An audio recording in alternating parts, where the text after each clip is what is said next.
가장 많은 분들이 관심을 가지고요. 임팩트가, 정책에서는 임팩트가 중요한데 상생 임대인 제도에 대해서 일부 시간에 설명을 드리고, 연예인보다 더 재밌는 부동산 전문가. 어려운 부동산을 쉽게 풀어주는 부동산 전문가. 김인만과 함께하는 부다방 TV. 안녕하세요. 부다방 TV 진행자 김인만입니다. 부동산 때문에 고민 있거나 가슴 답답하신 분들 저한테 질문 주세요. 제가 속 시원하게 뻥 뚫어드리도록 하겠습니다. 아는 것만 물어보세요. 바로 스타트 할 텐데요. 자, 오늘은요, 첫 번째, 새 정부 첫 번째 대책이 나왔습니다. 요즘 대책이 좀 안 나왔잖아요. 작년까지 그냥 정신없이 1년에 몇 번씩 굵직굵직한 대책들이 나오다가 한동안 조용했었는데 첫 번째 대책이 나왔는데요. 이른바 621 대책이 발표되었습니다. 첫 번째 대책 발표가 됐는데, 요즘 뭐 집값이 막 오르지도 않고요. 그렇다고 막 뚝뚝 떨어지지도 않는 상황에서 무슨 대책이 나왔느냐? 무슨 대책이 나왔냐면요. 제목 보이시죠? 제목이 임대차 시장 안정 방안 및 3분기 추진 부동산 정상화 과제입니다. 느낌이 탁 오시죠? 임대차 시장입니다. 임대차.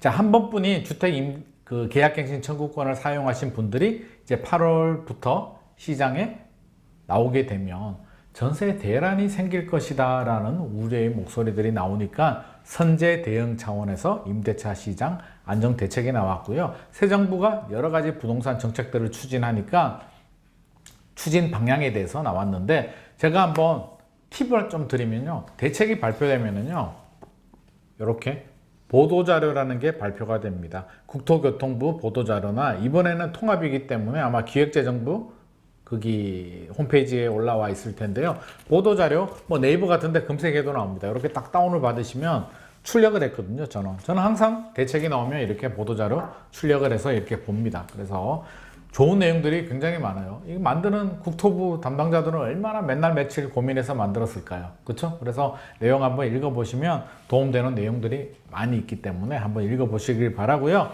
자, 어떤 내용들이 있나 한번 살펴보도록 하겠습니다. 추진 배경, 기본 방향, 세부 추진 과제, 향후 정책 방향, 이렇게 되어 있는데, 추진 배경은 크게 중요하지 않아요. 왜?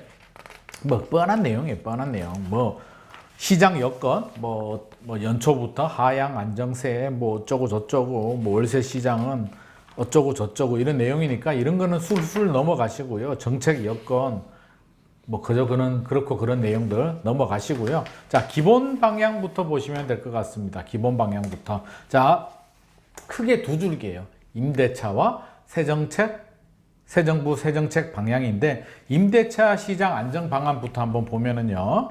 그림 보이시죠? 자, 임차인 부담 경감이 있고요. 임대주택 공급 확대가 있습니다. 임차인 부담 경감 같은 경우는 뭐 상생 임대인 제도가 있고요.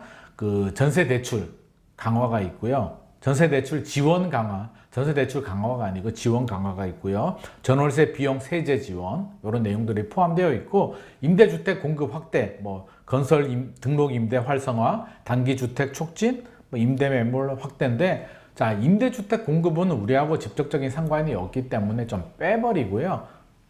저는 임차인 부담 경감에 초점을 맞춰서 설명을 드리도록 하겠습니다. 자, 일부 시간에는 상생 임대인 제도에 대해서 가장 많은 분들이 관심을 가지고요. 임팩트가, 정책에서는 임팩트가 중요한데 상생 임대인 제도에 대해서 일부 시간에 설명을 드리고, 2부 시간에는 뭐 전세 지원 강화, 또 세액공제, 소득공제하고 일부 종합부동산세, 취득세 이렇게 완화되는 내용들을 제가 설명을 드리도록 하겠습니다. 자, 일부 내용은요. 일부 내용은 상생임대인 제도입니다. 상생임대인 제도에 대해서 제가 좀 꼼꼼하게 한번 분석을 해보도록 하겠습니다. 상생임대인 제도가 뭔가요? 상생임대인. 서로 상생한다는 느낌이 딱 오시잖아요. 그렇죠? 상생임대인 제도는 2021년 12월 20일, 작년 12월 20일부터 시행이 됐는데, 집주인이, 임대인이 전세금을 5% 이내로 올릴 때, 거의 안 올릴 때, 우리 1세대 1주택자 양도세 비과세 요건이 2년 보유, 규제지역은 2년 거주였잖아요. 이 2년 거주를 1년을 빼주는 거예요. 2년 중에서 1년을 빼버리는 거죠. 그렇죠? 2년 중에서 1년을 빼버리면 혜택을 그렇게 줬는데 이게 효과가 별로 없었습니다. 왜 효과가 없었냐면 대상이 1세대 1주택자만 대상이고요. 그 기준시가 공시가격 9억 이하의 주택에 대해서만 하다 보니까 별로 대상이 되는 사람이 없는 거예요. 그래서 효과가 좀 미비했는데 이번에 좀 개선을 합니다. 어떻게 개선을 하느냐? 한마디로 그거죠. 호랑이한테 떡 하나 주면 안 잡아먹지 했는데 호랑이가 잡아먹어버리는 거야. 효과가 없으니까 이번에는 떡을 하나 더 줍니다. 어떻게? 1년이 아니라 2년. 2년을 다 빼주는 거예요. 오, 그러면 괜찮다, 그죠? 그래, 1년은 좀, 어차피 1년 빼줘도 1년 살아야 되는데 2년을 다 빼줘버리니까 솔깃하죠. 오, 괜찮은 것 같은데 9억 조건 또 빼버렸고요. 1주택자뿐만 아니라 다주택자들도 대상에 넣어주겠다라고 합니다. 여기에 하나 더 장기보유 특별공제라고 있잖아요. 우리 12억 원까지 1세대 1주택자들은 양도세 비과세가 되는데 12억 넘어가면 과세가 되거든요. 그래서 장기보유 특별공제가 굉장히 중요합니다. 오래 가지고 가신 분들은 최대 80%까지 장기보유 특별공제를 해주는데 거주 요건이 들어가요. 거주 요건. 그래서 장기보유 특별공제 거주 요건에 2년을 또 빼줍니다. 그러니까 양도세 1세대 1주택 양도세 2년 거주 요건도 빼주고요. 장기보유 특별공제 거주 요건 2년 또 빼준다. 이렇게 이해를 하시면 될 것 같습니다. 괜찮은 것 같죠? 저는 좀 효과가 좀 있을 것 같습니다. 자, 그러면 여기서 조금 더 궁금한 내용들을 제가 조금 더 살펴보겠습니다. 그럼 언제부터 적용되느냐? 많은 분들이 질문을 막 주세요. 그렇죠? 그래서 좋은 건 알겠는데 언제부터 적용되는 거야? 소급 적용해 줍니다. 2021년 12월 20일부터 시행이 되고 있었기 때문에 소급 적용을 해줍니다. 그래서 작년 12월 20일부터 이렇게 갱신 계약을 하신 분은 인정이 되는 거고요. 그렇죠? 새롭게 계약을 하시는 분들은 인정이 되는데 또 그렇게 물어보시는 분들이 많아요. 그러면 만약에 갱신 계약, 그렇죠? 지금 임차인이 살고 있는데 기간이 됐습니다. 예를 들어서 뭐 계약갱신 청구권을 사용을 했다 그랬죠? 다 사용하고 나가야 되는데 집주인이 2년을 빼준다니까 나 5% 이내만 올릴게. 아니면 안 올릴 테니까 너 계속 살아. 나 2년 혜택 받고 싶어. 이런 분들은 혜택을 받죠. 혜택을 받는데 그게 아니고 임차인이 나갑니다. 계약 기간이 끝나서 나가버려요. 그럼 새로운 임차인이 들어와야 되죠. 이 새로운 임차인도 들어왔을 때 집주인의 혜택을 받을 수 있느냐? 받을 수 있습니다. 종전, 전세 가격, 임대 가격의 5% 이내만 올리면 새로운 임차인이 들어와도 집주인은 혜택을 받습니다. 그러면 반대로 갭 투자를 한 거예요. 전세 끼고 집을 사가지고요. 그죠? 전세 끼고 집을 샀는데 원래는 2년 거주해야 되잖아요. 비과세를 받고 싶으면. 전세 끼고 집을 샀는데 이 세입자가 이제 만기가 됩니다. 그러면 나는 안 올릴게 라고 해서 안 올리면 나 2년 안 살아도 혜택을 보느냐? 그건 안 됩니다. 주인은 똑같아야 돼요. 그러니까 갭 투기를 막겠다는 의도입니다. 그래서 집주인은 똑같아야 되고요. 중간에 집주인이 바뀌면 요거 상생임대인제도 혜택이 안 됩니다. 그리고 또 이것도 많이 물어봐요. 이게 뭐 영원히 다 되는 거예요? 일몰제라고 해서 시간이 지나면 없어지는 건가요? 맞습니다. 시간이 지나면 없어집니다. 어떻게 없어지냐고요?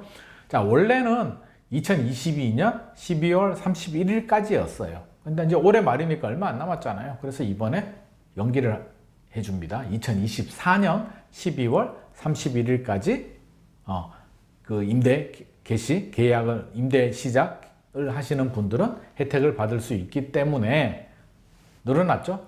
보다 많은 분들이 혜택을 받을 수 있을 것 같습니다. 저는 조금 아쉬워요. 그러면 집값이 안정이 될까? 임대 시장이 안정이 될까? 조금 아쉬운 게 왜 아쉽냐면 이왕 해주는 거 왜? 아까 다주택자들도 혜택을 준다고 했잖아요. 1주택으로 갈 계획이 있는 다주택자들만 혜택을 줍니다. 한마디로 처분 조건부예요. 집이 세 채가 있는데 두 채를 팔고 한 채가 남았을 때 그 한 채에 대해서 비과세 2년 거주 빼주겠다라고 하니까 팔아야 되는 거예요. 그래서 만약에 제가 국토부 장관이었다면요, 저 같으면 모든 다주택자들한테 다 혜택을 주는 대신에 한 번 안 올리면 2년 혜택을 주지 않고요. 한 번 안 올리면 1년, 또 안 올리면 1년에서 4년 동안 안 올리면 2년 혜택을 주겠다.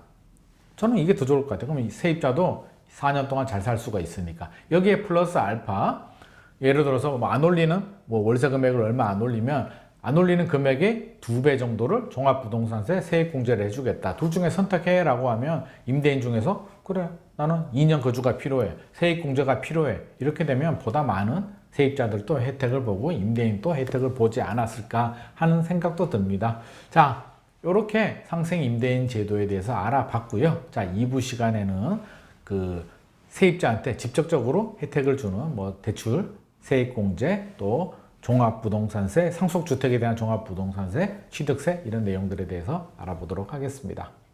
도움이 되셨나요?